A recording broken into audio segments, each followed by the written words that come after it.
Baik pemirsa, kita akan lanjutkan perbincangan. Tadi baik yang ada di Boyolali maupun di Sleman juga sudah memberikan informasi mengenai bagaimana kondisi, bagaimana jumlah dari para pengungsi saat ini. Mungkin kita juga bisa dengarkan cerita dari Pak Bambang. Pak Bambang, ini untuk bisa meredam kepanikan warga mendengarkan kabar mengenai erupsi yang terjadi. Walaupun tadi Pak Bambang sudah menjelaskan ada daerah-daerah yang dampaknya kecil, tapi ada daerah-daerah lainnya yang dampaknya ini terkena dampak erupsi tersebut begitu besar. Bagaimana Pak di sana? Jadi gini Bu, Mbak Putri Viola, perlu kami jelaskan. Khusus untuk rekomendasi dari BPTKG, untuk yang KRB 3, yaitu di Boyolali, Desa Kelakah, Jerakah, dan Trobolele, itu memang ada pengungsian dalam arti untuk yang rentan. Karena jarak dari puncak Merapi sampai dengan tiga desa tersebut, Jerakah, Kelakah, dan Trobolele itu hanya 3 sampai 5 kilometer. Hujan abu kemarin itu di desa Kelakah, Jerakah, Trobolele tidak ada, hanya kaitannya dengan erupsi Merapi kemarin yang agak besar tadi saya sebutkan jam 5.30, 8.30, jam 13.45 dan 19.41 itu memang erupsi yang dalam hal ini mengeluarkan abu vulkanik.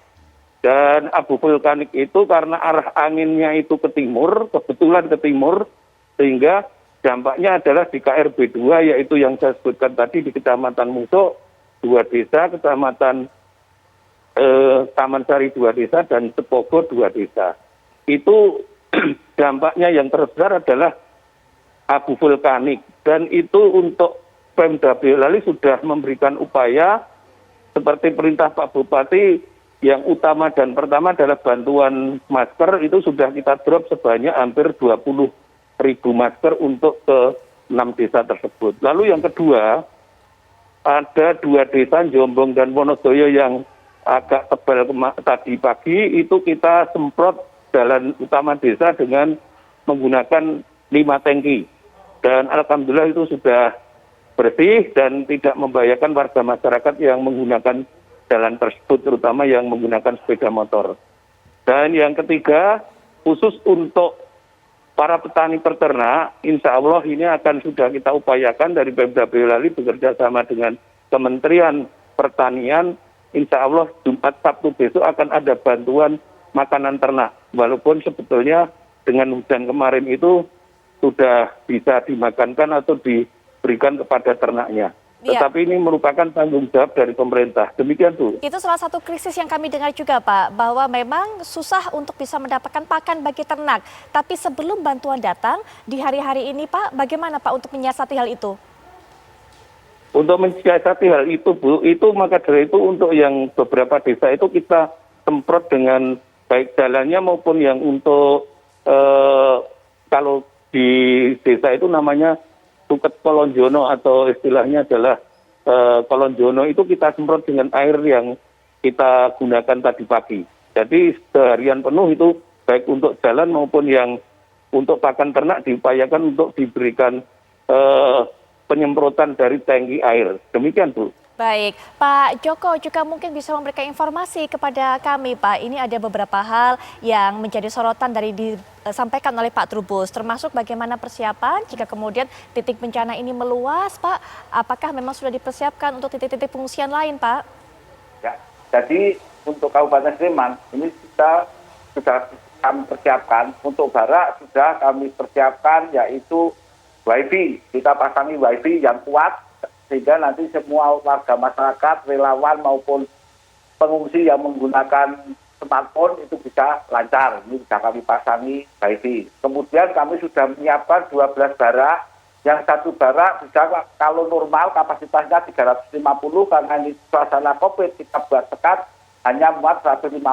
Ini kami sudah membuat 12 barak yang sudah kita buat sekat-sekat untuk menjaga COVID ini. Jadi kita sudah kami persiapkan di beberapa titik barak, ada 12 barak yang sudah kita siapkan dengan sarana prasarananya. Baik Pak Joko, berbicara mengenai tadi baraknya juga tidak semuanya bisa terisi karena adanya pandemi. Terus Pak Joko sudah bercerita bahwa petugas semua di sana juga sudah di tes antigen ataupun rapid antigen. Kemudian bagaimana juga dengan para relawan Pak yang berniat membantu karena yang kita harapkan juga semua dari sana tidak menjadi penyebaran ataupun lokasi baru dari COVID-19 Pak. Ya, jadi untuk petugas-petugas yang ada kita sementara tidak menggunakan relawan yang datang dari luar. Kita menggunakan relawan desa setempat. Karena juga ada komunitas relawan, kemudian unit pelaksana penanggulangan tingkat desa. Jadi tadi yang kami swab antigen adalah relawan setempat, kemudian unit lab dan ada di situ yang melayani para pengungsi. Tadi kami mau melakukan swab terhadap 66 petugas atau relawan yang kami tugaskan di barak pengungsian. Begitu, Mbak. Baik, Pak Trubus kita sudah mendengarkan memang bagaimana persiapan cukup matang kalau kita dengarkan. Pak Joko sudah menyampaikan, Pak Bambang sudah menyampaikan. Tapi dari pengamatan Pak Trubus, dari apa yang sudah berkali-kali kita alami, kendala apa atau ada miss di mana biasa di lapangan saat mitigasi bencana seperti ini? Iya, menurut saya ini kesiapan kalau dalam skala yang sekarang itu relatif bagus. Tapi namanya bencana kan kita nggak tahu tiba-tiba itu meluas. Nah ini kadang-kadang kaget kan, terkejut situasinya. Nah sementara ini kita dihadapkan dua hal kan, masyarakat ini bencana dari erupsi sendiri, yang kedua bencana terkait dengan pandemi COVID. Nah ini kan dua hal yang harus ditangani sekaligus. Tentu ini penanganannya berbeda dengan yang terjadi sebelum-sebelumnya kan gitu. Nah karena apa? Terutama yang terkait dengan COVID ini memang sudah dilakukan tadi mengenai keterisian masing-masing barak, termasuk juga jaraknya. Tetapi ketika nanti jumlahnya makin banyak kan juga kerepotan juga. Nah sementara juga mengenai relawan tadi sudah dijelaskan bagus juga bahwa itu masyarakat lokal. Tapi kalau jumlahnya makin banyak juga mau nggak mau relawan dari luar juga akan masuk. Nah ini kan juga harus diperhatikan betul mengenai penegakan protokol kesehatan. Karena apa? Karena yang lebih rumit itu adalah ketika penularan penyakit itu terjadi di pengungsian. Nah ini yang selama ini kan pemerintah sendiri dalam hal ini tidak hanya menegaskan pada penegakan protokol kesehatan, nggak ada jenis lain kan gitu. Artinya alternatif lain apakah ada obat atau apa yang bisa menanggulangi kan nggak ada. Nah tetapi kaitannya dengan erupsi ini tentu yang penting adalah kesiapan daripada warga masyarakat, karena KRB-nya ini kan selalu dalam posisi selalu meluas gitulah. Nah ini yang harus diperhatikan. Ketika wilayahnya makin luas yang dijangkau, maka kesiapan ini pemerintah daerah dan kolaborasinya yang selama ini harus diingat, karena jangan sampai nanti antara DIY dengan Jawa Tengah yang dalam ini kabupaten itu sendiri-sendiri ya kan, Sleman punya cara sendiri, Magelang cara sendiri, Boyolali, kemudian Klaten. Nah ini harus saling bersinergi, karena kalau tidak nanti memunculkan adalah kesenjangan di dalam penanganan. Nah ini menjadi persoalan karena kaitannya dengan COVID juga gitu loh Mbak.